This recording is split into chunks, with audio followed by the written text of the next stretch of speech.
Hello అండి, welcome back to another short Pallavi Telugu blogs in Canada. మీరు కనుక నా షార్ట్ ఫస్ట్ టైం చూసినట్లయితే నా యూట్యూబ్ ఛానల్లో మరిన్ని షార్ట్స్ అండ్ ఫుల్ వీడియోస్ ఉన్నాయండి. మీకు కనుక ఇంట్రెస్ట్ ఉంటే please go and check it out and subscribe my YouTube channel. ఈరోజైతే మేము మెట్రో అని ఒక స్టోర్కి వచ్చామండి. నాకు బ్రోక్లీ కావాలి. మా వాడు ఏంటంటే చాలా డేస్ నుంచి బ్రోక్లీ కావాలి అని చెప్పి అడుగుతున్నాడు. ఇంకా స్నాక్స్ కూడా కావాలి అని అంటే ఇంకా మెట్రో స్టోర్లో తీసుకుందాము అని చెప్పి వచ్చాము. ఇక్కడ రాగానే ఈ ఫ్లవర్స్ పెట్టారండి. ఫ్లవర్స్ అయితే ఫ్రెష్గా ఎంత బాగున్నాయో. $5, $9, $22, $30 బుకేస్ అలా ఉన్నాయి. ఇంకా ఆ బ్రోక్లీ అయితే తీసుకున్నాము.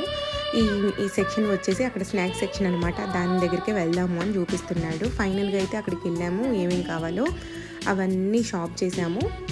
షాప్ చేసిన తర్వాత దానికి ఇంకా బిల్ చేయించుకుందాము అని చెప్పేసి సెల్ఫ్ చెక్అవుట్కి వెళ్ళిపోయాము. ఈ చాక్లెట్స్ ఇవి తీసుకున్న తర్వాత ఇదండి. ఐ హోప్ మీకు ఈ షార్ట్ నచ్చింది అని అనుకుంటున్నాను. నచ్చితే లైక్ చేయండి, షేర్ చేయండి అండ్ సబ్స్క్రైబ్